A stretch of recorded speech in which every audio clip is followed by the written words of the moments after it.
Thank you for coming. Do all the things, turn off cell phones, remember evaluations, and let's get started. So this is applying 3D level design skills to the 2D world of Hyperlight Drifter. My name is Lisa Brown. I'm an independent game designer at the moment, but for the purposes of this talk, my relevant history was as a designer for Insomniac Games, and more recently my work with Heart Machine on the game Hyperlight Drifter. Today I'm going to talk about the transition I made from working on large AAA 3D action shooters such as Resistance 3 and Sunset Overdrive to Hyperlight Drifter, which is a 2D overhead action game, and what level design processes and principles carried over between 3D and 2D. Some few caveats for this talk. The focus of this talk is going to be on action combat games, so everything I talk about will be through that lens. Also, I'm going to be showing several full-sized maps from Hyperlight Drifter, which of course will reveal secret areas, so if you care about that thing, be advised. And I also want to call out then all of the example levels I give on all games I show. There's a fair amount of collaboration involved in the level work. So many of these rooms show things that were touched by multiple designers, multiple members of the team, not just me, especially in the later polish phases. So with that, let's get started. So this was the spring of 2015. I had just left Insomniac to go indie, work on some of my own projects. And around that time, the Heart Machine team approached me. They were working on the indie action RPG Hyperlight Drifter and needed additional help with level design. So they came to me and they asked if I would be interested. And so I thought to myself, okay, all my level design knowledge and skills for action games thus far has been on big 3D games. I've done zero level design for 2D games. And I have no idea if any of my experience will apply at all. So I said, yes, of course, I would love to do level design for you. So they gave me their design test, and I ran into a few struggles off the bat. These screenshots show the sort of 2D overhead, but also from the side perspective of Hyperlight, and I started struggling with this when I was doing their test. In fact, I was so inexperienced in making 2D maps that I ended up mocking up structures in SketchUp and tilting the camera to help me figure out what that might look in this partial overhead view world. And it worked out okay, and once I got the hang of things, I was more easily able to lay things out for the test. And I ended up with a map that I thought was pretty okay, and the team liked what I did, so they brought me aboard. However, I was still worried a lot about how a lot of my level design staples wouldn't translate from 3D. These were the sorts of design habits that by now were second nature to me, and I knew they wouldn't be applying in the same way. One fear, of course, was that I was very used to dealing with an outward-facing camera and thinking about things in Z-space, especially with things like, using distant landmarks to help player navigate through a large space, which, of course, landmarks don't work like that in an overhead game, so that wouldn't apply. Also, all of my experience setting up combat spaces was from this perspective of a forward-facing cone. So everything I knew about establishing front lines or mitigating player awareness about what they couldn't see wasn't necessarily going to be useful in this case. And I also tended to rely a lot on verticality in spaces in 3D to make things interesting, but this was limited in the engine for Hyperlight. There was no way to make it possible to walk both under and over the same space. So a lot of the sneaky sort of wraparound things I'd done in my design test wouldn't even be possible because of the engine constraints. So those were my big fears going in. But after I got started building some levels for the game, I realized there was still a lot of transferable skill going on from 3D to 2D. And ultimately, I ended up finding many, many parallels, but for the sake of this talk, I picked three big ones that I'm going to talk about. So the first thing that carried over was my personal initial construction process. And what I mean by that is what I do when I start work on a brand new level from scratch with nothing but an empty scene before me. I'm mainly going to talk about my process of using established metrics as constraints for the very first parts of building a new level. So many designers I know, when they're working on a new level, they sort of approach it like you would a subtractive sculpture. They blocked out big general shapes first, and then go back over and shape those big blocks down into more detailed spaces. And I know a lot of level designers who work this way, but for whatever reason, I don't tend to use that approach beyond a very rough suggestion of what a layout might look at. Instead, my process is when starting a new level from scratch, I'll start laying out objects according to established distances that we've already figured out for the game, and then growing the level outwards from those attached pieces. So then the shapes end up driving the bigger, more general shape of the whole level. And by metrics, I mean things like, what's the minimum width of a corridor for an enemy to be able to navigate through it? Or what is the jump height and what is the jump distance? And things like that. That's what I'm talking about when I say metrics. So here's an example from Sunset Overdrive. If you haven't played it, Sunset Overdrive is a very fast-paced, open-world 3D shooter with a focus on traversal. So things like rail grinding, wall running, bouncing on things, etc. And this example is from a moment very early on in production where we had just decided that we were going to integrate combat with the player's moveset. Before, they were very separate, and the combat was much more like a traditional 3D shooter, but we decided we were going to combine them, and all the designers were tasked with prototyping some spaces to figure out what that would feel like and what impact it would have on level design. So I ended up making this sort of food court prototype. It's very rough and focused on the mechanics. And when I had sort of a rough idea, I want to do something, with multiple heights that sort of spirals around some central feature. And specifically, I was trying to make a space that would work in multiplayer. So let me walk you through my metrics as constraints process, what that looks like when I was building this. So I would start out with, say, a traversal piece, this bouncy awning the player can bounce on. And I'm thinking, okay, if the player bounced off of this, what's the range, like where they could land? And somewhere in this ring, so I'm going to put another bouncy object there. And I want a few options for the player, so I'll paste a couple of them, but I need to make sure they're at the right width so enemies can run through them. So now I have a couple more. Okay, what's the next range of where the player can land? I want to put more stuff there, but I don't want things to be too flat. So let's elevate a little bit. What's the standard stair height? Okay, we'll put those in. Make sure there's more traversal options right in that area. And then again, I want to link this up with something else, and here's the range, and here's the width it has to be for enemies to navigate, and so on and so forth. So it ended up sort of just like branching out paths from one traversal element to another. And as I mentioned, in this way, this construction method is a bit like a branching tree traversal in how small additions of connected spaces end up shaping the whole general space, rather than the inverse method of starting with big general blocks and carving them down. So this metrics-driven process for me ended up coming to play on Hyperlight immediately with the first room the team had me build. So for context, they'd been building out the East region, which is the water region in the game. They wanted something to contrast a lot of the tight, linear underground combat spaces they were making. So they said, make a huge room that has multiple paths you can take through it, and that features this particular new enemy. So I'm going to talk about this room called Mega Huge Lab, which you can see in its final form here. And for reference of how mega huge this room is, here's this rectangle here is the player's viewport. So this is how much they can see on screen at once. So it's quite big compared to a lot of rooms in the game. But before it made it to that state, it had humble beginnings here.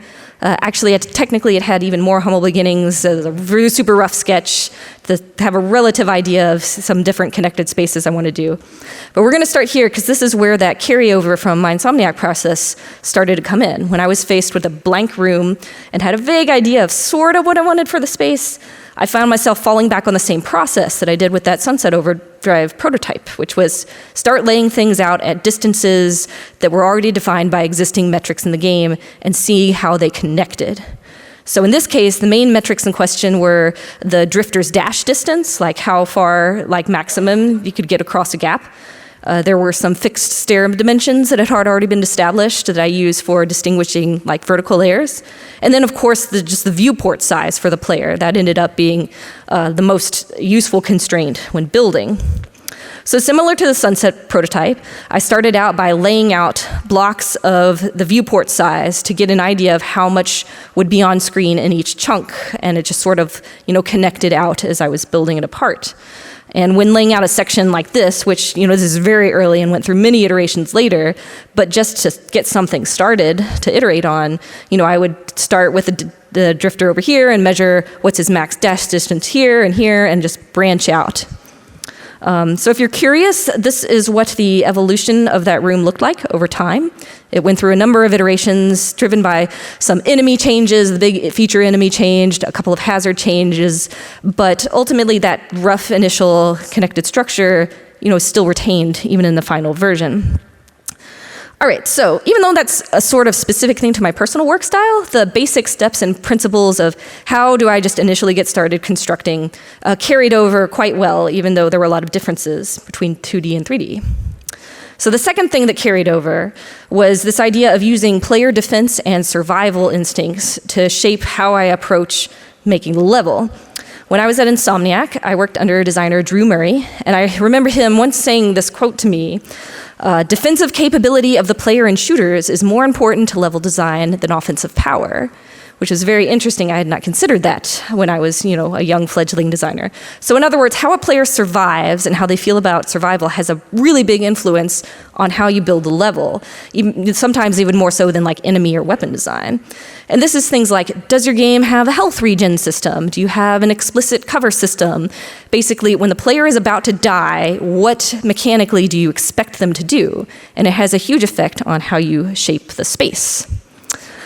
So Sunset Overdrive was kind of weird because in this game, the more you were moving, the safer you were. You survived by traversing and going as fast as possible through all these chain traversal. And as a result, the level design doesn't have a lot of those traditional places of safety that the player might hide in that you might see in a more traditional third-person shooter.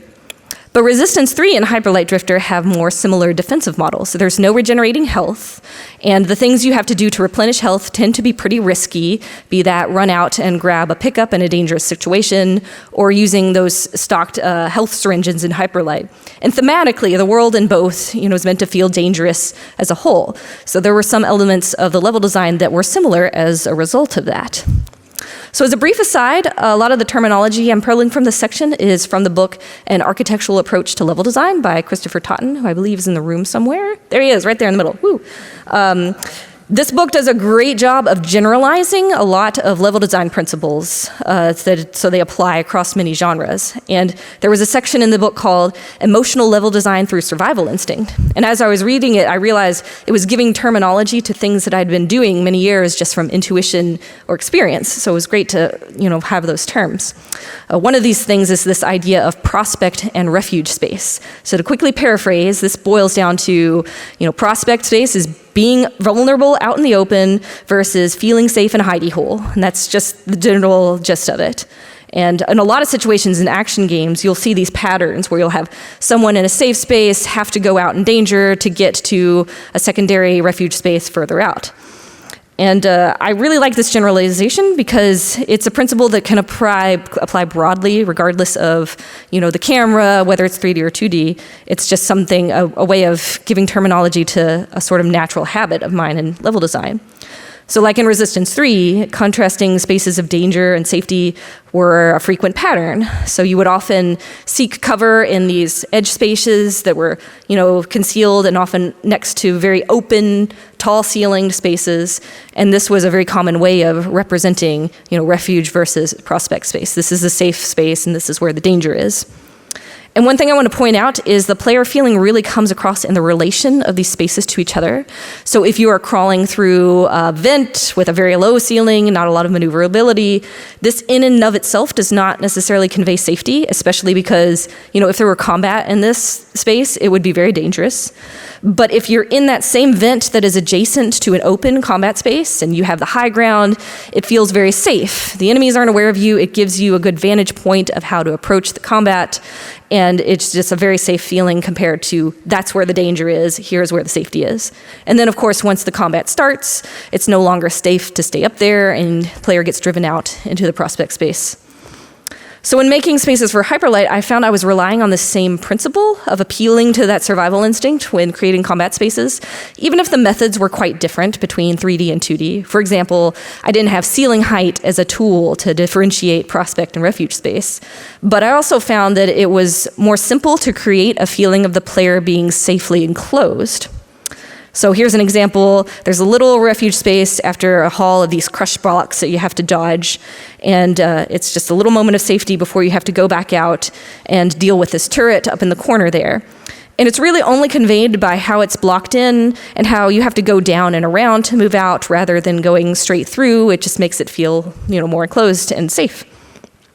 And as I mentioned earlier, I did find that in this 2D overhead view, it was a lot simpler to make the player feel enclosed and safe with relatively minimal construction compared to 3D. And I think that's because you don't have to worry about conveying safe space that's outside the field of vision like you do in a 3D game. And that sort of thing often requires some exaggeration to, point out like the surrounding space that you can't see. And you didn't have that problem to solve in an overhead view. Also, I want to make it really clear that this isn't just about cover. So here's that same area, but on the right, I've removed the pillars that reach into the frame and the little block on the bottom. And even though they both have the same technical safety because of the range from the big bad bird up there, they feel a little different. The more open one feels slightly more connected to the combat space and more dangerous as a result. So you don't have to do much in this view to just make the player feel enclosed. So even though the technical implementation was different between 2D and 3D, this idea of building prospect and refuge spaces to sort of hone in on that survival instinct still came into play in both contexts. Last thing that I think carried over quite well is how I used the space to control combat pacing. And by this I mean a lot of the level design strategies that I used in the 3D games to pace out individual combat moments were still applicable in this 2D game. One of the big ways you can do that is finding ways to isolate combat moments. So this is a pacing chart from Resistance 3. And in this case, isolating meant, physically distancing when combats happen throughout a level to achieve like a level-wide sense of pacing. It can also mean just like physically enclosing a combat area from surrounding areas. It can also mean isolating in terms of time, so things like controlling wave spawning in the middle of a fight just to get a particular pacing for the individual encounter. One thing I want to mention is you can isolate combat space without that meaning like walling in an enclosed combat arena in a linear sequence. Sunset Overdrive took place in an open world. It's a big city, it's fairly dense, but the combat spaces were still built as distinct isolated spaces. You could access them from multiple places, but they were still constructed in a way that separated them from the surrounding area and like really sold it as this is a self-contained space that sort of focuses inward on how the combat plays out in that space. And there's a couple of these throughout the game, but you can sort of spot them when you go through. They just feel a little more encapsulated from the immediate space, so you know very distinctly when you are no longer in the combat space. In Hyper Light Drifter, one way we isolated combat was through the use of camera locks. For example, here's a space in the south. You enter from the top, and the main fight carries you through that combat space on the right. There's a secret over there on the left. But we used camera locks. You can see this in the red square space there. And so it locks the camera there, and part of that is to keep them from seeing the secret over on the left. But it also focuses the player on the combat and really makes that feel like an isolated moment. It ends up looking like this, where the camera is locked horizontally, and it just sort of like, encapsulates this is its own distinct combat moment. And we did this sort of camera work all over the game. It ended up being a really, really important tool to pacing throughout the entire game. Another way I often use space to control combat pacing in my 3D games refers back to that previous section, which is this idea of denying refuge space in order to ratchet up tension for that particular moment. So I often did this by introducing enemy access to a space that was normally a safe cover space. In Hyperlight, one thing we did was have these sort of trap arenas. So you would enter into a space and you would get blocked in by blocks. That meant you had to fight with no access to any refuge space. And it ended up being a really good tool for adding tense punctuation moments to combat without like needing to vary enemy composition or anything like that too much. It was a really quick tool for like getting that intense moment. Another example, there's this one room where you have to go out on a raised platform. There's no walls, there's no cover. You fight flying enemies and the ground like shifts underneath you. And this lack of access to any refuge space at all helped really sell this area as a sort of a final challenge after a series of connected rooms. So it's great for like punctuation marks like that. And again, like the previous one, even though implementation was different in both cases, the principles behind my use of space to controlling combat spacing was really something that came naturally into play in both contexts. So briefly, I want to mention again that there were actually many more things that carried over nicely from my 3D experience to the 2D level design. And I want to call out this book again for once again giving terminologies to things that I had been doing as a designer for years and years based on intuition. One of its strengths is how it's able to generalize level design principles and show how they can apply in many different genres and viewports. So there will be bonus slides after GDC for all the things I had to cut. All right, to wrap up, I'm going to go through a walkthrough example of a Hyperlight Drifter room from start to finish and talk about how each of these principles and processes carried over and came into play when we were building this room. This is the room I'll talk about. It's a room in the north region of the game where you're fighting cultist birds, and it's one of a series of linked underground combat rooms in the north. Here's a quick time lapse of how this room developed over time. Just to note that my examples won't necessarily be in chronological order, but just how you get a feel for how it's shaped over many iterations. And here were the goals I was given when tasked with building this and similar rooms in the north. We were trying to figure out what environments the north enemies worked best in and experiment with there. We were experimenting with different combinations of north enemies. So in this case, I was mostly focusing on these short-range, powerful combat cultist birds, but also brought into play this little rifle dirk here. He's a relatively weak but long-range enemy, and I wanted to play a little bit with that. And then for these rooms, I was also supposed to keep them fairly tight and focused more or less on one idea at a time, so no mega huge labs here. So this was sort of the process. After coming up with a really rough idea of what I wanted to try, I started with those metrics similar as I had in the other level from earlier. I blocked out 2 screens worth of space for the 2 main beats of the room, tried to keep it small and tight. And this was nice because it naturally made a little corner space over here that was a good place to stash a secret. Then at the room entrance, I started out by laying out several platforms at the maximum dash distance from each other to see, what I would need to sell, as these are like precarious cliffs on the edge there. And that sort of showed me, okay, that takes up most of that first square. So the primary combat's going to happen up here. I'll have a little combat down there, just a little flavor combat, but the big fight's going to be up here. So in that first pass of all these rooms, I was keeping them really tight just to focus on the combat. But even in this first pass, I was still starting with the player in a safe place. It was a disconnected platform. It's out of line of sight. And it didn't really convey safety too much, but once we decided we liked the combat here, we're going to keep this room, one of the first things we did was expand the opening of that refuge space. So now there's like a little opening alcove to the left, and through some iteration, we made this little section right before you get to the first enemies feel much more tight and closed off and a lot safer before you get out into the open. Eventually this opening alcove got expanded. It had this drop floor moment and this like elaborate entrance, but in the end, this little space right before you got to remained with that really tight blocking that we tried in earlier iterations. So now I'm going to talk about this combat moment up here and a few things I did to make it punchier and feel more like a peak in the room's interest curve. On the front of isolating combat, when you enter this section, we do a camera lock on it. And it's in order to really focus your attention on this fight and highlight that it's a more significant combat moment than those first 2 birds that you just dealt with. And it also conveniently hides the secret over in the corner. At the same time, we're also denying access to any refuge space because you get up on this platform and we wall you back in. In practice, it looks like this. As soon as you get up there, you get closed in, the camera lock clicks into play, and it's like, okay, now I have to really be on my game here, there's no cover, and it's a more dangerous scenario. You're forced to react more quickly.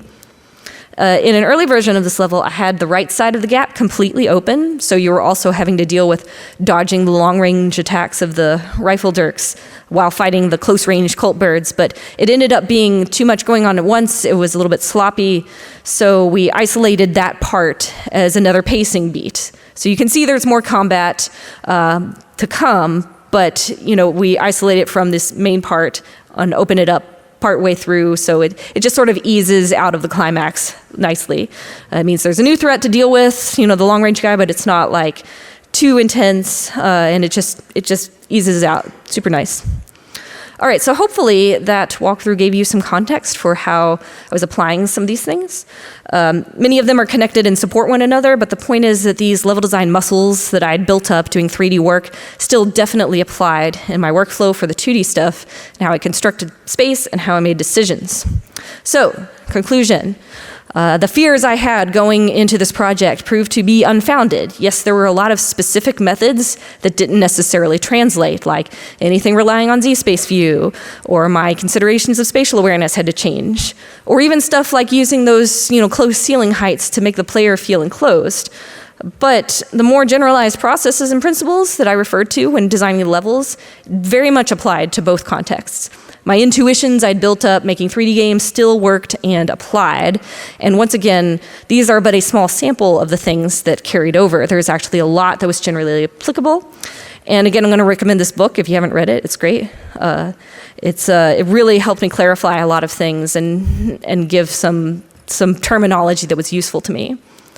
And then lastly, if you're a designer that's practiced in making levels for a very specific sort of game, don't fear if you find yourself in a situation where you have to branch out and do something different, because your skills are very much transferable. You just have to trust yourself and look at the general principles behind the things you're doing instead of like the specific implementations. And thank you very much. That's my talk.